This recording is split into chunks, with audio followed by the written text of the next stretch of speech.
In the 1990s, an unnamed airport in Texas was getting complaint after complaint from arriving passengers about the length of time they had to wait in the baggage terminal before their luggage finally appeared.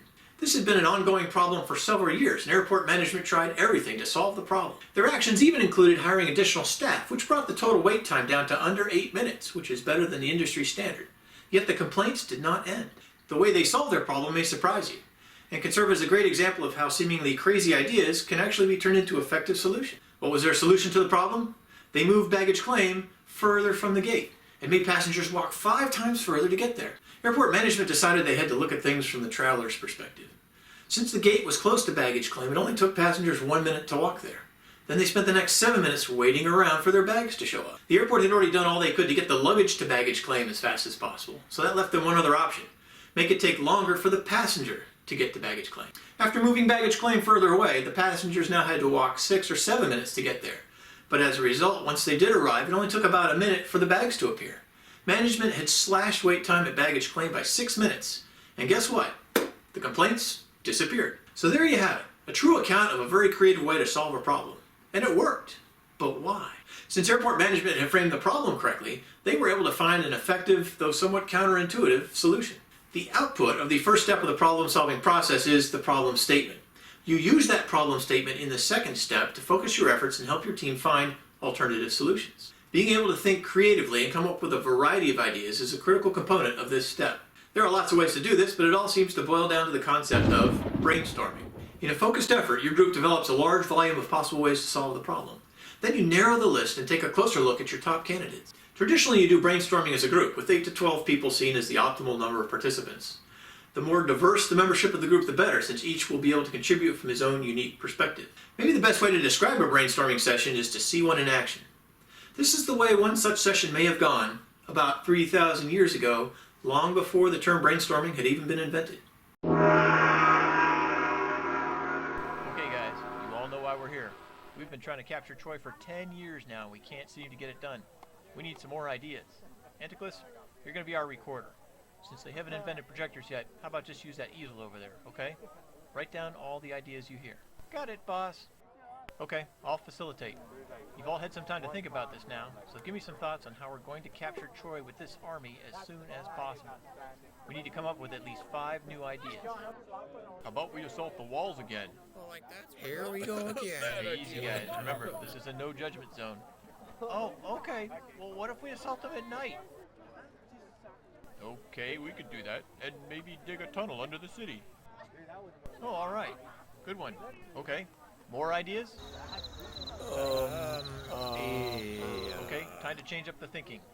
Let's try the opposite. How do we capture Troy by not attacking? We run away? And burn our tents like we're quitting and going home? Yeah, and then they'll open the gates to see where we went. But we're not there because we sailed away. And when they open the gates, there could be this giant wolverine that we build and leave for them like a gift. And there would be men inside.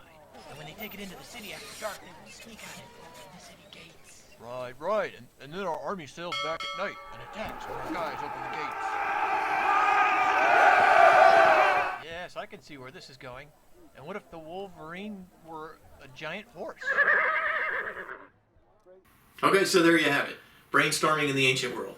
Notice that they had a dedicated meeting focused on generating new ideas, and that they were generally free of distraction. Having a recorder and some kind of large display like a whiteboard, chalkboard, easel, or projector is a great way to make the ideas visible. Creativity grows best in an environment that's open, warm, and supportive, much in the way that a seed requires water and sunlight in order to flourish into a plant. Before the discussion begins, it's a good idea to set some ground rules. Here's a few to keep in mind. First, no criticism is allowed, no matter how odd or unusual a proposal may be. The idea is to encourage creative thinking. Any judging will kill that vibe and ruin your session. Second, encourage crazy ideas. The wilder the better. Take ideas to their extreme. Third, it's about quantity, not quality at this stage. The more ideas you have to choose from, the better. Fourth, try to build on ideas voiced by others. A good way to respond to someone's idea is to say, yes, and it's affirmative and supporting, and your follow-on statement allows the idea to grow.